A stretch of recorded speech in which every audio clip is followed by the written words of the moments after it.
बाप बेटी और रुकदस के नाम से आमीन।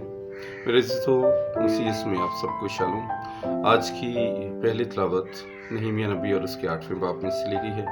आज की पहली तिलावत में बड़ा दिलगुजार वाक़या जो है वो पेश किया गया है कि बनी इसराइल के लोग जो हैं बड़ी खुशी के साथ यरूशलेम को वापस लौटते हैं और सबसे पहले आकर वो हैकल की तामीर का काम शुरू करते हैं। इसके बाद वो समाजी और अपने शहर का काम करते हैं, शहर के फाटकों को मरम्मत करते हैं, दीवारों को बनाते हैं और उसके बाद उसमें कुफर लगाते हैं। और बनी इसराइल के लोग जो हैं इस दफ़ा खुदावंद की हजूरी में भी हैं और वो जानते हैं कि अगर हम असीरी में चले गए तो खुदा की हुकूमत उल्टी करने की वजह से चले गए। तो इसलिए जो लोग हैं वो खुदावंद की हजूरी में भी सजदा रेज़ होते हैं। अज़रा नबी जो है उनके लिए लकड़ी का एक चबूतरा बनाता है और जिसके ऊपर खड़ा होकर वो शरीयत की किताब पढ़ता है। तो मेरे अज़ीज़ों, आज की इंजील मुक़द्दस जो है वो भी बड़ी खूबसूरत है।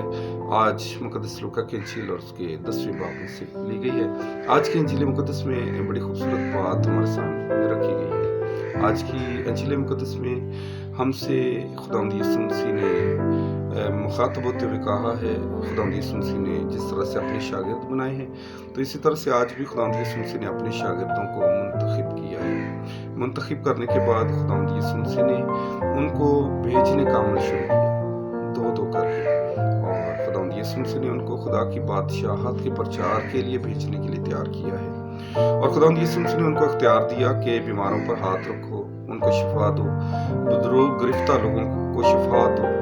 और फिर खुदावंद यीशु मसीह ने एक बहुत बड़ा हुक्म भी आज दिया है कि जब तुम खिदमत के लिए निकलो तो ना बटुआ लो, ना थैली लो, ना जूता लो। इसका मतलब ये है कि खुदा के खादमीन जो हैं उन्होंने अपने अंदर दुनियावी लालच नहीं रखना है, बेलौस खुदा की खिदमत करनी है। और याद भी रखना है कि खुदा के खादमीन जब निकलते हैं तो भेजने वाला कौन है? खुदा यीशु मसीह। तो हमारी दुनियावी सोचों को, हमारी दुनियावी तमाम ज़रूरतों को भी खुदा यीशु मसीह ही पूरा करता है। तो फिर लिखा गया है कि मैं तुम्हें ऐसे भेजता हूँ कि जैसे बर्रों को भेड़ों के दरमियान में। तो भेड़ों की हिफाजत करनी है और खुदा का कलाम उन तक लेकर जाना है। और फिर खुदा यीशु मसीह कहते हैं कि तुम फसल के मालिक से दुआ करो, क्योंकि फसल तो बहुत है लेकिन मजदूर थोड़े हैं। तो बिल्कुल उसी तरह जिस वक्त उस वक्त भी खुदा के खादमीन और खुदा के शागिर्दों, खुदा यीशु मसीह के शागिर्दों की कमी थी, तो आज भी बिल्कुल वैसा ही है।